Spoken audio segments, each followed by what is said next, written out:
दरअसल ये क्या है जानते हैं? रामराज जैसे नहीं आता है। हम लोग रामराज कहते हैं, रामराज आएगा, सतयुग आएगा। वो 14 साल उन्होंने अयोध्यावासी को ट्रेंड किया, प्रशिक्षित किया कि राम आएंगे तो हमें कैसे रहना है, किस तरह आचरण करना है, किस तरह से निवास करना है नगर में। ट्रेनिंग दी है भरत। लौटेंगे 14 साल पर तो फिर, लेकिन एक बोले कि हम लेके तो चल रहे हैं, अगर 14 साल से एक दिन एक्स्ट्रा हुआ तो आप हमें नहीं पाए। ये है भरत का प्रेम। भक्त भरत है वहाँ, छोटे भाई भरत के रूप में ये बात नहीं कह रहे हैं, भक्त भरत। अब 14 साल बाद जब पुष्पक विमान से आ रहे हैं तो सुग्रीव भी साथ में है, विभीषण भी साथ में। अरे 14 साल बाद पता कीजिए, कहीं मन बदल गया हो, राज करने की इच्छा होगी, तो लीला ही चल रही है। राम ने कहा हाँ हनुमान जाओ देखो उनकी मनस्थिति कैसी है भरत की। तो ब्राह्मण बन के आए थे, बोले थे कि आने, हाँ कल नहीं आए तो देखिए हमने तो चिता सजा रखी है, कल सुबह सूर्योदय होगा, अगर भैया नहीं आए तो फिर अंतिम होगा।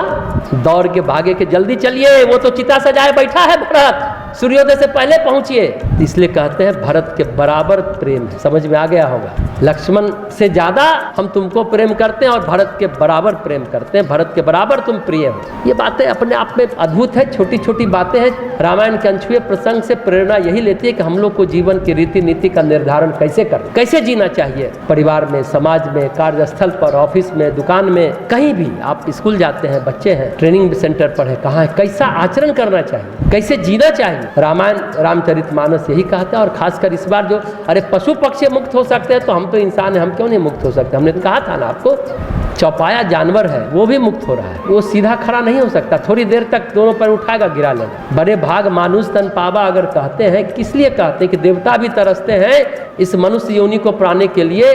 क्यों? क्योंकि देवताओं की योनि भी भोग योनि है, जितना पुण्य काल है तब तक देवलोक स्वर्गलोक में रह के ऐश मौज करेंगे, फिर पुण्य चुका धराम से गिरेंगे। यही मनुष्य योनि ही है जो कर्म योनि है, कर्म करके हम ऋषि बन सकते हैं, देवलोक से ऊपर है ऋषि लोग, और कुकर्म करके अधम योनि में जा सकते हैं, फिर 84 लाख के योनि में चक्कर लगाएंगे। लेकिन अगर विवेक है, चाहे शरीर कोई रहे, पशु पक्षी योनि में ही रहे, कीट पतंगा में रहे, मगरी बन के रहे, मादा मगर बन के रहे, मुक्त हो सकते हैं। यही इस बार के प्रसंग का कह सकते हैं उद्देश्य है। तो कहने का तात्पर्य यह है कि हम अपने को उस तरह से बना के चले, उस तरह से कि यह मनुष्य योनि मिली है, जो हमने कहा रीढ़ की हड्डी, हम सीधा बैठ सकते हैं। ये जो ध्यान चल रहा है आधार चक्र से सहस्त्रार चक्र तक का, ऊपर सिद्धि चक्र तक का, हम हमेशा कहते हैं तंत्र में 9 चक्र हैं, योग में 7 चक्र हैं, मूलाधार से सहस्त्रार, तंत्र में आधार से सिद्धि चक्र तक। हम सीधा रह करके अपने इरा पीला नारी से ऊर्जा को ले जा करके सुषुम्ना में जो 9 चक्र है